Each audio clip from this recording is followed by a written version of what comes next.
The Independence Pack is here just in time for the 4th of July. Hey, what's up guys? Irish Tail here, and in today's video, I'll be taking you guys through the new Independence Pack that dropped in State of Decay 2. Now, this is something that you can either purchase as a DLC, or if you own the Ultimate Edition of State of Decay 2, obviously this comes with that completely free, and all you have to do is just log in, play the game, and it'll be put into your game pretty much after a short amount of time. Without any further ado, the plan for this video is just to go through everything that you can get in this DLC pack. So first of all, we're going to start off with the weapon drop delivery. ASAP. Now, I have sort of started off here on a new map for this. This is the same old community that you pretty much always see in my videos. But we're taking a look at the weapons pack they drop off, see what we can get, see what items we can expect to see from this gear. So of course, as you can see, it's got a nice little blue flare attached to it. It's got an American flag. Obviously, as I said, the DLC pack is definitely in time for the 4th of July. So what we have here is the Starshank launcher. We'll take a look and see what that is. So that's essentially a rocket launcher. We'll give that a go in just a minute once I've grabbed the rest of the gear here. What else have we got? We have the Grillmeister, which is obviously a spatula for those of you guys, you know, cooking on the grill. It seems like a pretty nice weapon. It's got fairly decent stats.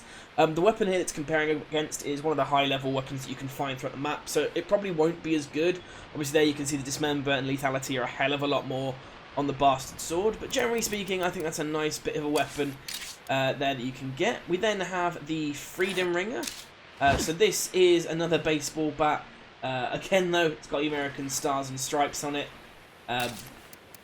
Again, generally speaking here, it's got huge durability. The knockdown is massive. So, of course, this is for knocking down zombies and killing them fairly quickly. And then, of course, we have a new close combat weapon, which is the Barbecue Fork, which I'll have to show you guys in a moment. And the final item that we have is the Pyro Launcher. Now, what's really great is that we actually do have a zombie horde coming in to attack the base in about 8 minutes. So we'll be able to show you a few of these weapons in action with us being attacked. There's a lot of fucking zombies. We'll take a look and see. We'll start off obviously with the Pyro Launcher just here. We'll see what we can do. See, hopefully, if we get enough zombies sort of coming towards this front entrance, what we can do with them. And you'll see these weapons in action. Now, I do have to say, I do love the scheme for these weapons. They do very much look like people have taken ordinary, like, day-to-day things like a Nerf gun here and just strapped on different pieces of equipment onto it. So we'll take this Pyro Launcher out for a spin. I'm not going to waste it just shooting at nothing because, you know, you guys aren't going to want to see that. So we'll take a look and see. I'm not going to waste it on a single zombie. Hoping that a few more might spawn than just that one. Otherwise, this is going to be an incredibly embarrassing moment where I'm just stood here waiting for something to happen. That never does. You know what? We'll just test it out on this zombie over here. So, it seems to be pretty much you pull the trigger and it just keeps shooting for as long as you hold that trigger down. Well, actually no, I let go of the trigger and it just keeps shooting, but it doesn't stop until I press the attack button again. So that I could see being a little bit of an issue. I don't know if that's a bug. But that seems to be what that's doing at the minute. And now we'll take a look and see what the Starshank launcher has to offer. Again, you can see here it almost looks like someone's taken like a water gun and just strapped on a couple of like huge barrels to fire fireworks from. We'll take a look and see if we can kill this infected off here. So what's nice about this one is you can hear it going off and it explodes and you've got a nice little bit of a firework there. So again, you can see that it is the case of that is, it is just sort of this weapon that, you know, has kind of a rocket launcher / grenade launcher feel. I have also tried this against enemies in another gameplay, and it does stick into enemies if you hit them. That is definitely something to consider. When you hit an enemy with that, it will stick into them. We'll take a look now at the next item while I wait for a few more zombies to appear, and we'll take a look at the supply somebody want to drop some supplies down here? This one's a little bit further away, unfortunately, so it's going to be a little bit of a journey. I'll just run up there. As I said, it gives me a chance to test out some of the other bits and pieces of gear. So here you can see the barbecue fork there, just going into the zombie. So again, it replaces your close combat weapon. Instead of having like a screwdriver or a kitchen knife, the weapon you actually have is the barbecue fork. So that's definitely something quite cool. Watch out for that I have to barrel. say I do like that a lot. Okay, well, we'll take out this. So as you can see there, it's stuck into him in his arm, and he's so as you can see, the weapon itself pretty cool. Oh, we got it. That one I will take out with the regular weapons. Again, the spatula, as you see it, is just a bladed weapon. There's nothing really too sophisticated about that. The bat as well is a blunt weapon, so of course when you're hitting zombies, you're going to be knocking them over. You're going to be using kind of like either combat finishers or picking them up and slamming them down. Nothing really new for you to sort of experience. I am trying to whip out the pyro launcher again, because I have to say I do quite like it.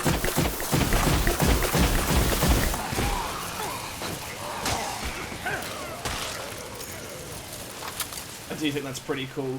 Again, I'm not overly keen on the fact that you have to like actually swing a weapon or put it away to stop it firing.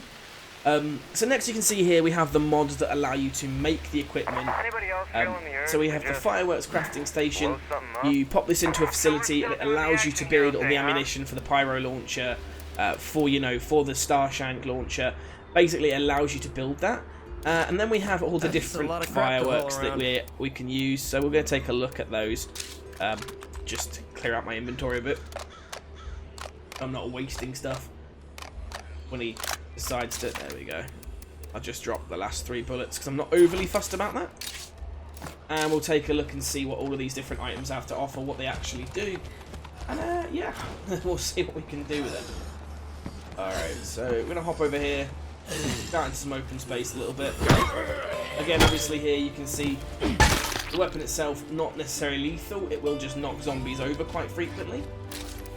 So as I said, we're going to start off with the Rains of Fire. So this is another firework. It's starting to turn a little bit darker, so it should be quite nice for us to be able to see what these do. Obviously they are to attract zombies, and there we go. It's almost like a vertical Catherine wheel. It goes up, sprays out a huge level of fire around it. It's pretty nice. Again, any zombies running through it is going to not only attract them over, but also burn them. So it's sort of a 2-for-1 in that regard. Just kill that zombie there. So next we're going to go for the bouncing Borises. Now these, again, they're kind of similar to a lot of the grenades you get, except when it goes off, again, it's like a huge firework. It is more in the style of a grenade than it is sort of, in the style of a firework. And then, of course, we'll go for the... oh, no, sorry, that was the XL firework shells on the bouncing Boris. That's my brain completely going off. We'll take a look. This is the bouncing Boris. Pop it down here. Okay, that one is similar to a grenade as well.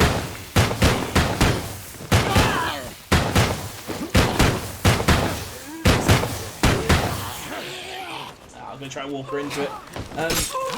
Again, pretty loud. It'll attract a lot of zombies if they're nearby. It'll pull them in. They'll get killed by the explosions. Very much almost like a cluster bomb. That's what I was trying to call it. And we'll take a look now at the final item, which is the fireworks box. Again, you can expect what this does. It will just let off fireworks. Okay, well that's that. But we'll get a bit of a distance and enjoy the show that it gives off.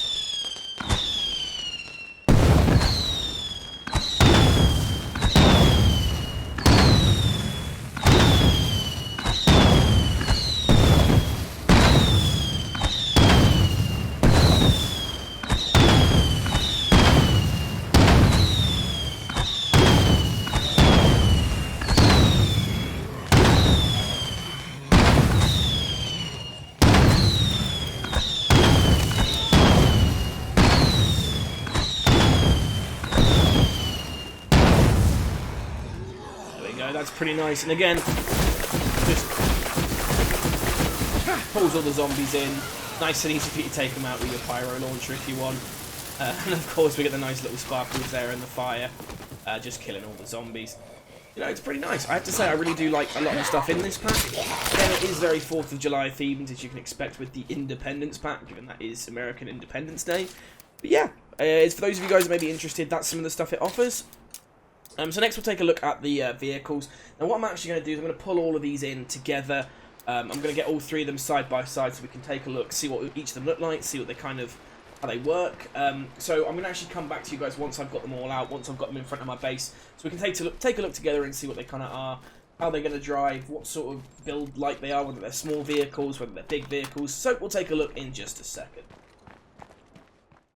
Alright guys, so I know I did say that I would take a look at the Independence vehicles next. I've actually decided to make an executive decision. We're going to come back to those as I am waiting for morning to show you what they properly look like. And instead what we're going to do is we're going to speak to this trader who I've just called into the base, who is going to be delivering me some of the explosive supplies and things. We can take a look and see what they've got to sell. I also figured while I'm calling him in, I might as well actually just offload It's some gonna stuff slow me down. I don't really use in my base, just because obviously that way, you know, I can get rid of some stuff, as I said, that I don't use. So, two birds, one That's a lot of stone. racket. Alright, so we're going to come over here. As I said, the trader has been called in. It does look, not going to lie, pretty cool. Got some nice gear on in there. Got himself an AK-47. Targets. So, you know, if you want to try and kill him off, calling in some stuff, that could be potential. You ready to start dealing? And we'll take a look and see what they've got to offer. So, of course, as you can see, it's pretty much everything you can buy from, or you can get dropped in. Obviously, it means you can buy in if you want maybe 2 or 3 of them at once. You can buy the ammo, you can buy the boxes. I'm actually going to buy another one of these block of firework launchers solely because I want to be able to make a nice little thumbnail at the end of the video. But as you can see, the guy pretty much offers all of the stuff. He is a nice trader that you can just call in at any point. So thankfully, I'm actually going to sell off some stuff here to him. Just obviously then to up my own influence a bit, just as an extra little bonus. But of course, you know, you do get the extra weapons. You do get another one of the barbecue forks, the grill meister.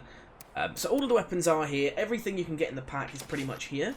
And I have also thought what I'm going to show you is also the fireworks building station. Now, as I said, that was a mod that you got in one of the supply boxes that basically says it allows you to create the materials you need to be able to build, obviously, all the equipment that you can get to use the weapons in your inventory. So, for example, the pyro launcher, obviously, you do need, you know, the ammo for that. So, what I thought we'd show you guys is the fact that the actual box itself, the fireworks launching kit, can go pretty much anywhere. So here it is in the cafeteria kitchen. I actually opted to have the fireworks set put in here. Didn't have any kind of restrictions as to where I was allowed to build it. And of course, it means that I can craft... Excuse me. You holding up okay? There we go. But of course, you know, it means that I can craft all the different things. So I can craft the Starshank rounds, the pyro launcher rounds. You know, you can get the fireworks, the rains of fire, the bouncing Borises, sorry, can't read today, and of course the block rocket fireworks. So again, everything that you can get in this pack is pretty much accessible at any kind of point. There's no location where, you know, you can't get these items. And again, even with the items here, everything... Well, we sure dropped that fucking ball. Everything does have quite a large time sort of space on it. So for example, here you can see I'm looking at about 173 minutes for the Pyro Hawk, which is the last vehicle that I spawned in. The total amount of time is normally about 175 minutes. So it will take quite a bit of time in play to be able to spawn everything back in again. But of course, it does mean that they are always available, so you can always get more of these vehicles dropped in. The initial cost is free, it does cost 1,000 renown after that. Of course, 1,000 renown's not really that much, especially if you know what you're doing with regards to the game. You can get a lot of that quite easily, quite quickly back for your group of survivors. So those are the basics of the pack. Now I'm going to wait until morning and show you the 3 vehicles, because I have to say, after spawning them in, having a quick drive with them just to my base, I really do love these, and I'm going to show you them in all of their glory during the day, when you can actually see what it is they can do and what it is they offer to your community. So with that being said, we're going to hop to the last bit of the video, and I'll show you the vehicles. Alrighty, so here we are in the early hours of the morning, and here are the 3 Independence vehicles that you can get. Now we're going to start on the left, we're going to move across to the right. The first vehicle we have here is the Meat Wagon. Now as you can see here, it is Sturgis and Wellaby Fresh Steak Barbecue Supply. Now when you look at the vehicle itself, obviously it's meat coloured. In the back you can see the carcasses of dead animals, pretty much just chilling out there. It has obviously the horns on the front, the cow covered seats, and of course we have an alarm that sounds like this. And drops meat out the back. Now, I'm pretty sure that is actually also a distraction that causes zombies to go for it. Now,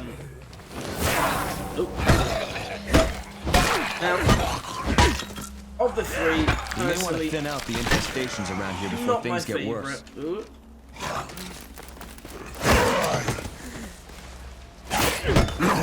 I need some help. Anyone copy?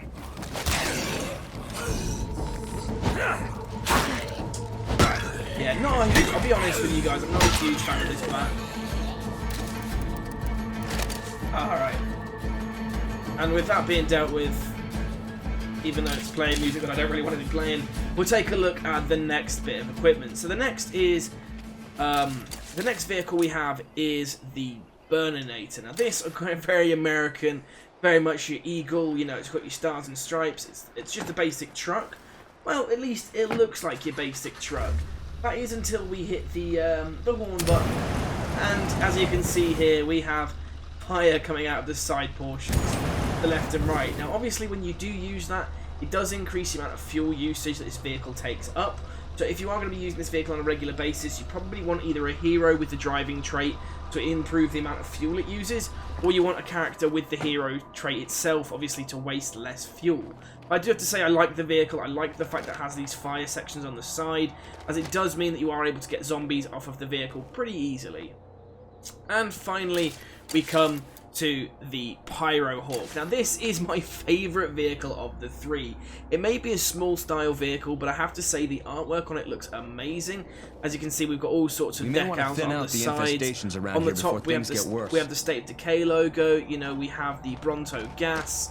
We have a lot of different decals on this, and I think it looks really, really nice. And then once you get into the vehicle itself, of course, we get to see the ultimate trait. And as you can see on all four sides, there are what looks like to be similar to the Pyro Hawk, similar to the Burninator. We can see that there are different things, and of course, when you push that button, it launches fireworks from all four sides. If zombies get stuck on the vehicle, you can obviously get them off straight away. Now, personally, I think that is probably my favourite of the three. Just from the way it's used, it has an awesome bonus there that you can kill zombies pretty much no matter what happens. If they hop on, the moment they hop on, you can set them all on fire and kill them pretty damn quickly. So personally, I think of the three, that has to be my favourite vehicle. But that's pretty much everything that you're going to see within this pack, within this DLC pack. So hope you guys enjoyed the video. Obviously, if you did, a like is always appreciated. You can subscribe for more State of Decay content coming soon.